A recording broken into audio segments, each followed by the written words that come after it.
Hi, Diefesters. My name is Rudinov Vincent, and I am the founder of Diefest Global.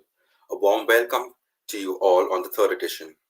This year, Diefest will focus on the future of work by addressing authenticity, belongingness, and social impact as some of the most important practices for building a more inclusive and purpose-driven workplace for everyone to thrive.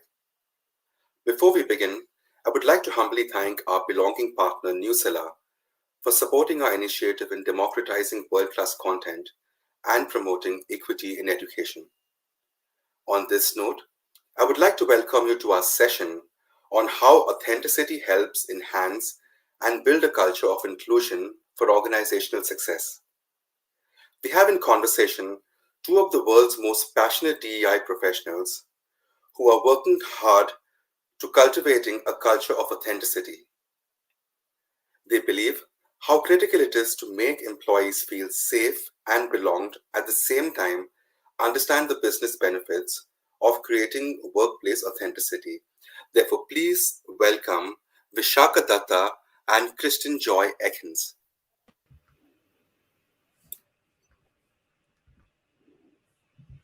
Thank you, Rudolph, and hello, Kristin. Hello, so great to see you. Thank you, Rudolph. Good to see you, Vieshaka. So good to see you. Awesome. And how are you today? You know, I'm doing really well. I woke up this morning and I thought we get to have this amazing conversation. And in our precursor, when we met, it just was amazing. So I'm eager to be here with everyone and everyone listening in a sense, on our fireside chat. But it's fantastic to be able to talk with you. Thank you so much. I'm also really excited, and of course, our last connect was very energizing for me. In fact, I went back with so many thoughts. And this is one of my most favorite subjects because I feel very happy, very deeply happy of all the work that I see around the world, around diversity, work around belongingness, creating these equitable spaces. And inclusion to me is the bedrock of everything. And, from where you rise, you raise your game, we go to the next, we sustain what we've achieved. And hence, I'm truly excited about the topic as well. And it's a difficult one, I think, when we think about this topic and authenticity and what it means to us.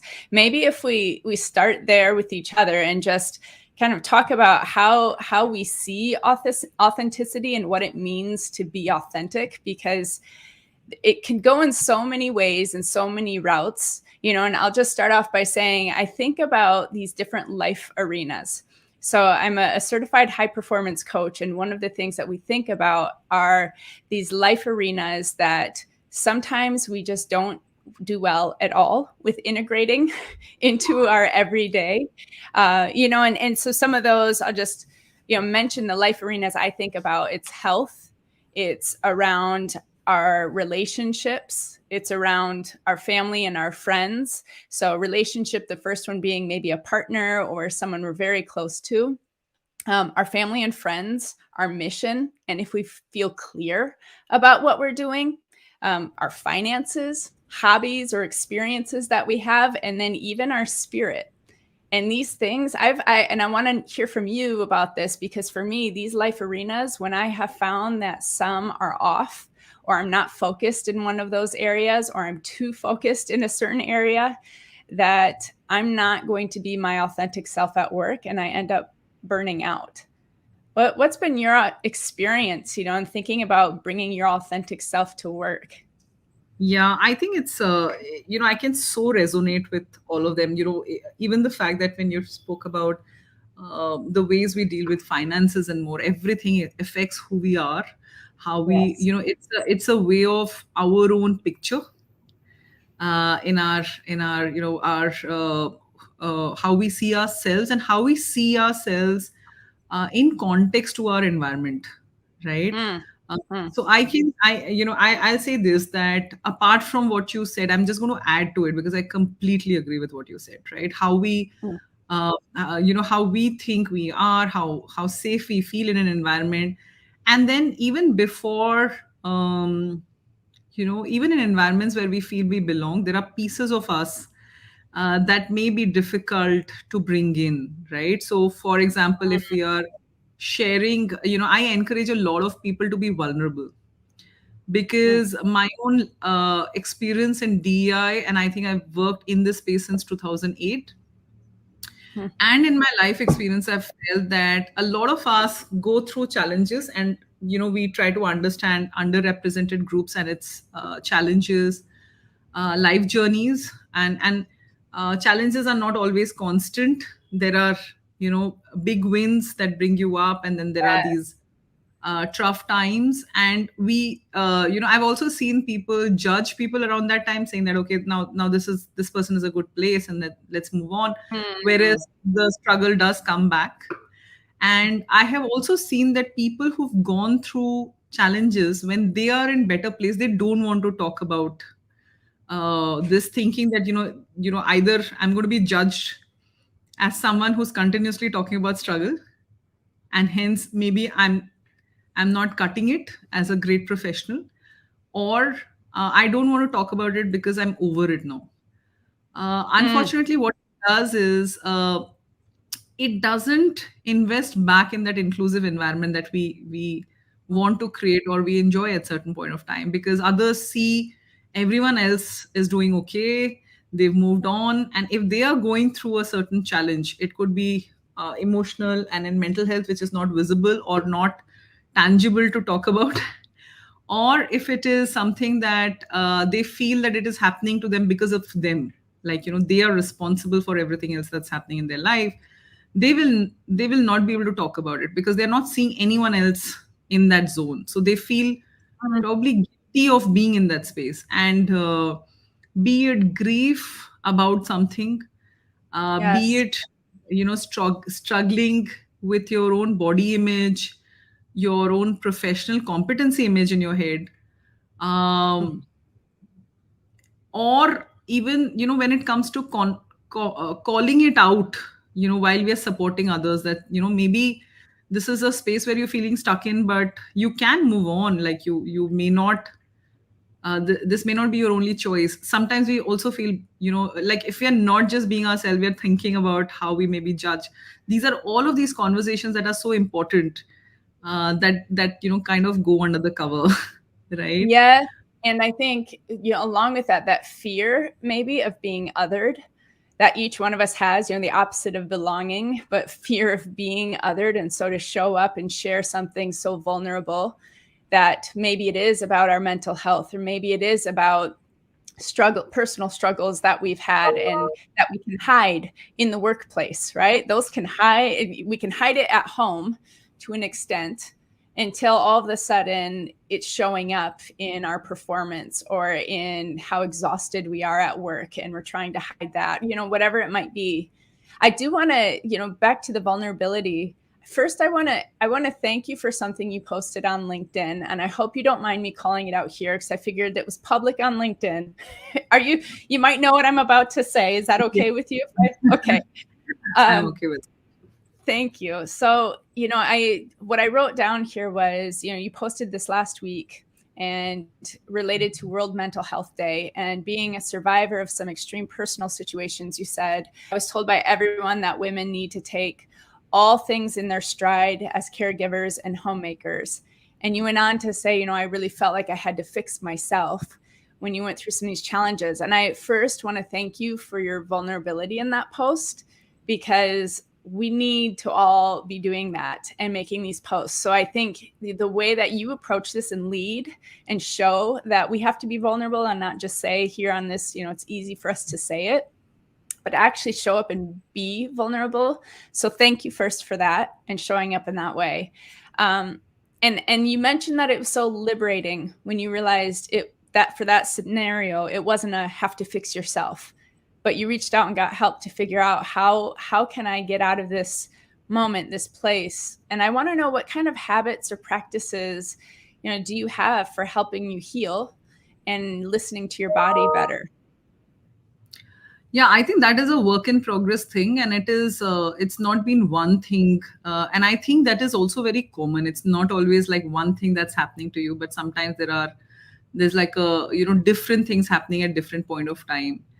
So, to your question, what do I do to help myself heal? And is one, I do take the time that I need. I do have my escape points, right? Like, somebody once pointed out to me saying that, are you really very busy at work? And I'm very passionate about my work. I actually, my work continuously comes into my own personal space a lot because, again, and Kristin, I have a feeling you might resonate with this. When we work on diversity, equity, inclusion, anything that we are dropping, a friend of Yes. mine, a DI professional, articulated this really well. Says anything we are dropping, it makes us feel as if it's actually impacting somebody's life. So we might as well do it, Yes. right? It's not a, Yes. it's not just a product or something else that that's not Mm, like a human person, right? Anything that I feel I wish I could have done that better, and that's my excitement, that's my passion. It also comes into my personal space, so I actually get out. I travel quite a bit. That helped me heal a lot. mm, Also, experience of, I mean, I think that was also very liberating for me to just get out with friends, be myself. When you're mm, traveling, there are uncomfortable spaces you're in. Maybe a space you're living in, maybe what you're wearing, and you've gone somewhere and you figured that your clothes are not the right thing to wear in a certain this thing, or you're adjusting to a cuisine of different places. So that's been like a really like an escape and a learning space, and it's also again come back to how I see diversity. I also actually ask for help a lot.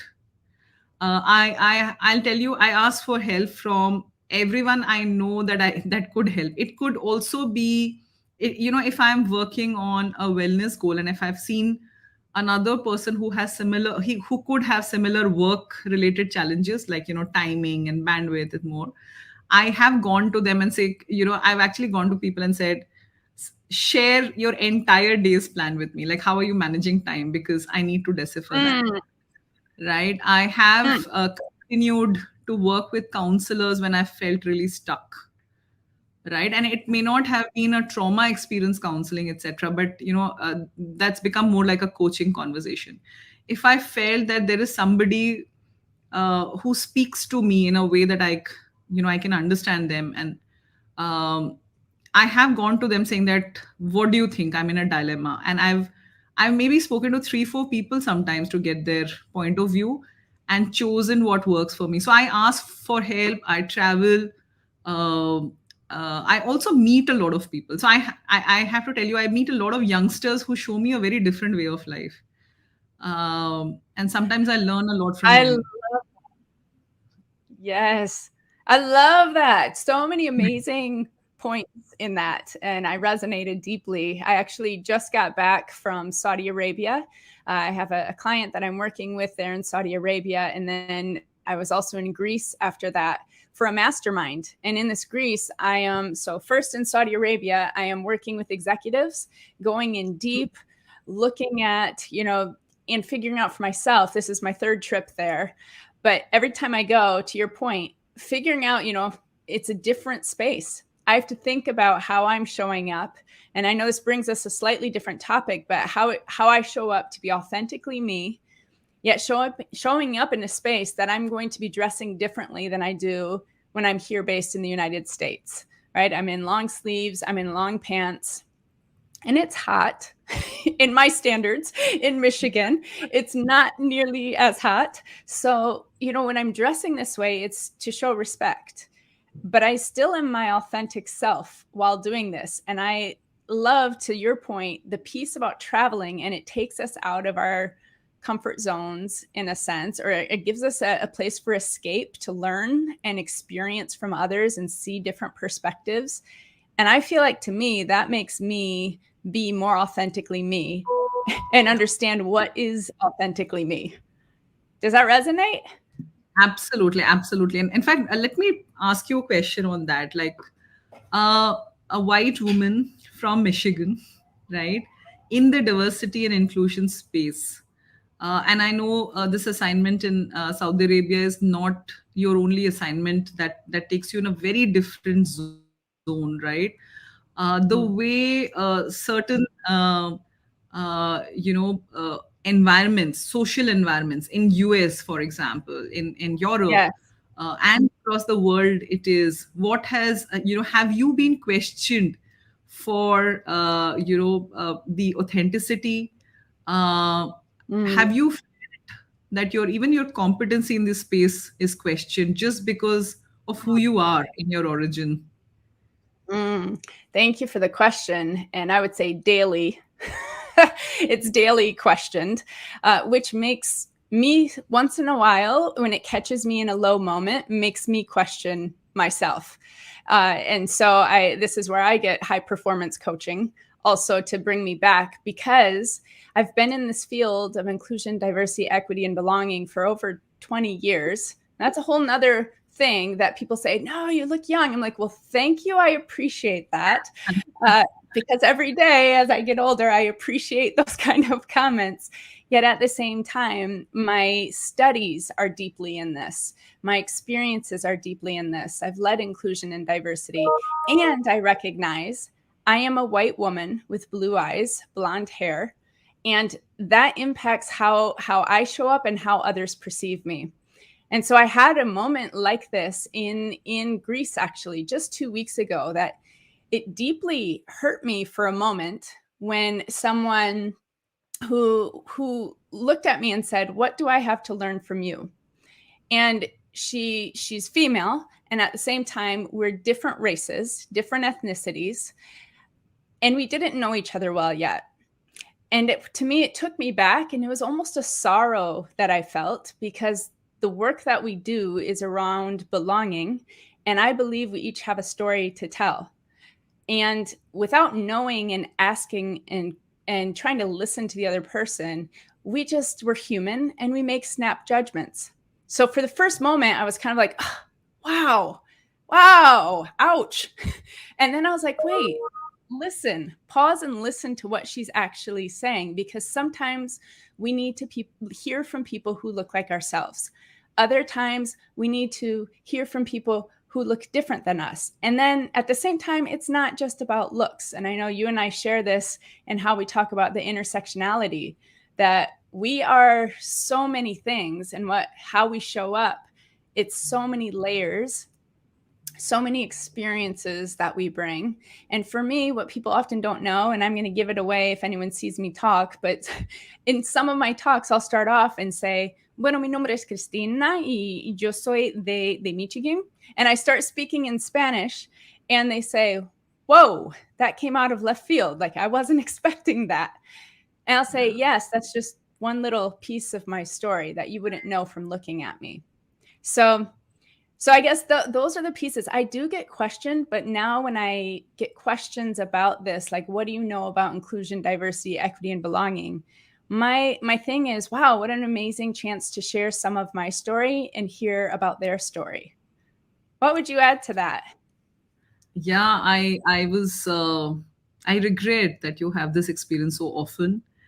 I'm not surprised, because I think we are like matchmakers trying to bring a vision Yeah. to an already existing way of how things are, and we're also matching communities and underrepresentations, of which we cannot be part of all of them, right? But to have your passion questioned can be really sad. Mm. uh, I may have had some of those moments, right? Mm. uh, but I've also felt attacked, right? Mm. uh, Mm. uh, you know uh, Mostly by side one, which is people in power, Mm. doing things the way they are, and feeling that this is a disruption of every day of how we work, how things are. And Yes. that also is something, for all Mm. people listening, if you're on this subject, these are some things that one has to deal with, take it into their stride. I do feel that, I'm hoping for everyone who's a DEI practitioner, a leader, an enthusiastic, that your quotient of fulfillment is way more than Yeah. the sorrow or the regret and the pain that you may have felt in the way. I think to be authentic is also to embrace that this is a reality of Mm. of all of our lives.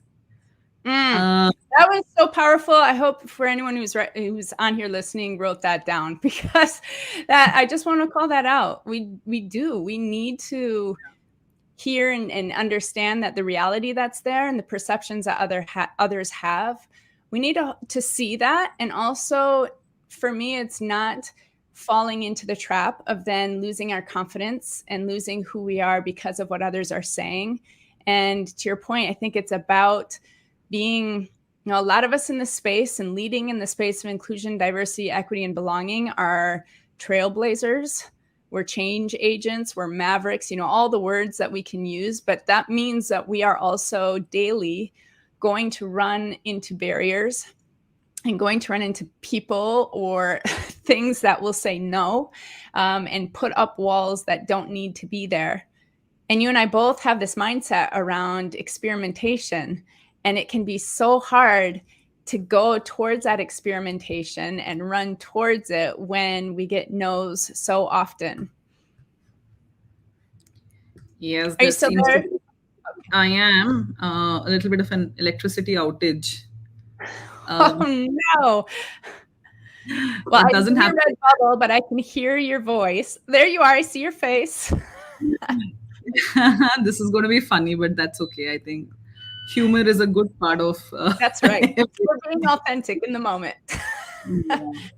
But something happened. Then again, I thought let me bring that piece as well and ask you a question that of all the places where we feel the need and we strive to be authentic, and I think balance and authenticity is always like in the moment. I also wish that whoever is listening also understand there's no one formula, there's no one state of being, in my opinion, that you find that balance, that sometimes not being in balance is going towards balance in the longer term, right?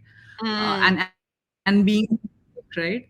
I and I got a message from my son, which kind of I tend to look at his messages and so bringing the personal side of things, I personally feel very strongly cautious about the fact that a lot of people sometimes have very high standards for people and DI leaders, people who hold inclusion very close to their heart, Mm. in every space that they exist. It's not just professionally but also personally, how you behave. There's a certain perception Yeah. of how you should behave. It's not just about the clothes, but what you say, every word is almost getting noticed, and that's probably the Yeah. reality of any leader's life.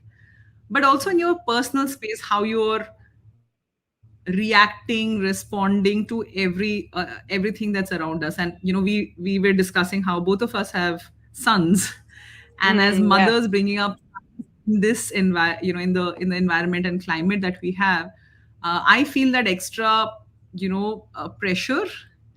I worry, I wonder what's the right thing to do to ensure that my son truly demonstrates. It's not just me, but my son also truly demonstrates inclusive behaviors, a mindset.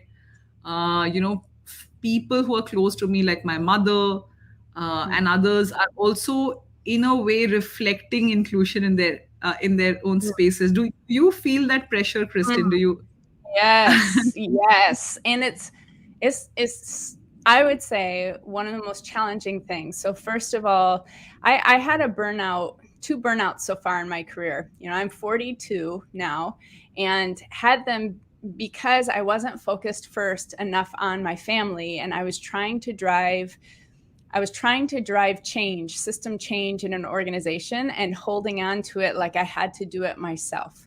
Right. And so I'll get to your question about this, but this was so hard for me to, first of all, feel like, how can I be a good mom?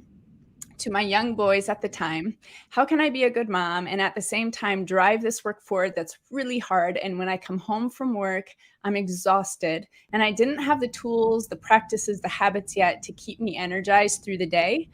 And so I had to learn those after I went through my second burnout to say, I can't go back to this. But to really show up to my family and show that I have a listening ear. So let's say to extended family, that too plays a role in this. Yes, I want their representation of me. I am of them. We're a unit as a collective family. And at the same time, we have very different perspectives on even politics, or how we see the world. And this can be, from the family I'm married into, or it can be so hard then because before, and I've been a part of this family for almost 25 years. And part of the challenge for me was they would say, oh, Kristin's here. We have to be politically correct. And I'll say, no, what I do is not about political correctness at all. I'd rather us have a really challenging conversation and maybe even agree to disagree in the end, but that we're talking through to hear each other and see the different perspectives. But this is where it can be really hard to hold these titles. How about for you? Have you experienced that also? Yeah, I mean, more recently, apart from the fact that I totally resonate with the burnout piece, in fact, this year I've had some times when I felt really burnt out more often than others, like, a couple of times this year, which is when I was like, I had to really decipher how to keep myself in better health more than anything else, right? And I'm so thankful that I have a lot of people at work who support me, who are almost me, more than pushing me to say, how are you doing this? Because this is important and this is also going to be important for my work. But like you said, I have so many memories of people, when we feel othered just because of, how we speak about different groups.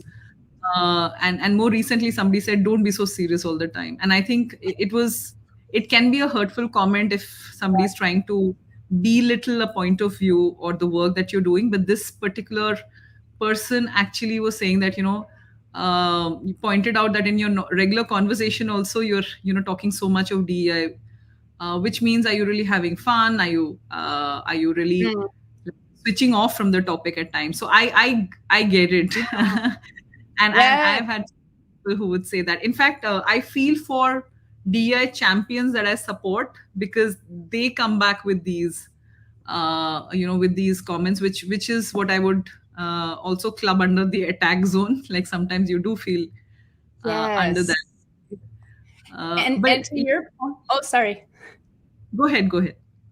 Just to your point, the networking piece. So for DE&I champions, for them to be able to come together, whether it's in an organization or across organizations, this is one of the things I'm most passionate about right now. I started a company, Exponential Inclusion, because I feel like when champions can come together and really create a new way of seeing the world together and actually bond in a way that they may still burn out, but if they find that other people are like-minded and differently minded and we're able to work together effectively, there's less of a chance for us to fall through the cracks because you're feeling that belonging somewhere. So I think that's a critical point you made. Yeah, and let me just turn a little bit around, and that's what I was going to add, is that sometimes we'll not get there. Like, we may not actually understand every underrepresented group, every community, that come under that perspective, right? Like a DEI perspective. I also, so there are times when we will make mistakes, and I feel that we have to be okay with that, right? Everyone who's listening, I think, being authentic doesn't mean, with all the pressure that we already give ourselves, it doesn't mean that we will not be wrong. To me, being authentic, inclusive is also remembering the first point of being vulnerable, and opening up to failures, learning from failures, and sharing that learning, frankly, like, for example, in the LGBTQI community, when we talk about pronouns, for example, I share my own instances of failures where I was, misgendering someone. Somebody was correcting me, but my optics is giving me different inputs. I'm used to saying something, and I had to forgive myself first to say, okay, I will, Mm. without getting frustrated with the fact that I was misgendering someone. And thankfully, and I'm very, very grateful that, people who helped me along the way were very patient, saying that I Mm. understand, Vishal, Mm. this is not pronoun. And that's how I got to be a very strong ally. I started feeling so strongly. Mm. When we talk about, different geographies will have different connotations. We will have certain geographies which have a very strong fabric of race and ethnicity discrimination, whereas there would be geographies who will not be able to identify or even understand and have no comprehension of that subject. And they would have a race ethnicity nuance that is very different from other worlds, right? Same Yes. for people with disabilities when we talk about visible, non-visible Yes. disabilities, right? When we talk Yes. about even layers about, caregiving, and then, in our organization we talk about caregiving of pets as Mm. well, apart from your children, elders, family members, and people who may or may not have pets. And there are different ways in which we take care of pets, right? Like, what is our involvement or contribution? We'll make different comments. And um, we all have to be on point to say it's totally okay to be work in progress, but making meaningful, intentional progress. I think that to me is Yes. authenticity. It's the same in our personal space. It's the same in our workspace. And I think I'm going to be in that space for a very long time as well. Yeah, I think we're human, so we will always be in that space, or at least hopefully intentionally be in that space of learning. I think this is where, when we think about growth mindset, this is why we're trying to get people, it's our jobs to get people into that role of how can we grow from what we're learning, including ourselves, and being in spaces and going and living and working in spaces that are very different from where I grew up presents areas that there are big gaps of knowledge. And no matter what, whether I try my best to have a high level of cultural intelligence and say, like, okay, I'm really motivated to be here and do this, and I'm going to learn about this culture, or however we define that culture, crossing this cultural border, and then I'm going to plan out, I'm going to do this and this differently. And when I show up, my actions, maybe because my rote memory kicks in and makes me do what I've always done, or maybe it's I'm mirroring too much, so I start losing myself in how I'm showing up to someone, and then it feels inauthentic to them. I mean, there are times we will mess up. So I love that you called that out here at the end, that we are learning and we're human beings. And so for me, being authentic means that I recognize that, and that I will do my best to show up and do what I can to learn before I do, and to talk to people so I can be the best version of myself wherever I am. Yet at the same time, giving myself grace and saying, yes, do what you can and continue to learn. So I appreciate all of your comments. And I think we might be out of time already, which means you and I will have to catch up later, because I just love talking with you, Vieshaka. It's really, really, Vieshaka, been a pleasure. I totally agree, and I can resonate with that, Kristin. And we will have to catch up for sure. I Yes. do want to, just before we close, I do want to say that you've been really brave, like really Mm, brave. When mm, we think of the journey that you would have had to make, mm, the questioning that comes for a person who looks like a person in total privilege, mm, uh, mm, and dismissal of things. And this is something that a lot of people who are probably watching might be going through. And I want them to know that this is a part of the journey. Making mm, mistakes is a part of the journey. mm, Being in that space that gives you pain, getting mm, over it and sharing. Like, for example, when you mentioned my LinkedIn post, I don't think I would have dreamt of doing that a few years back. mm, It was vulnerable for me, but it is the mental health month, Mm. and in fact we have a very live LinkedIn live going on very soon, from the organization normalizing time off and vacation. But I felt that this topic needed more people to speak up and share, uh, Yes. and be themselves, so that more people get hope that maybe we are in that space now, but life can get better, and we can get better at handling what comes out. So I'm so Mm. grateful, and I'm really happy, and I would hand it over to Rudinov for this wonderful opportunity, and wish all the best to all the audience.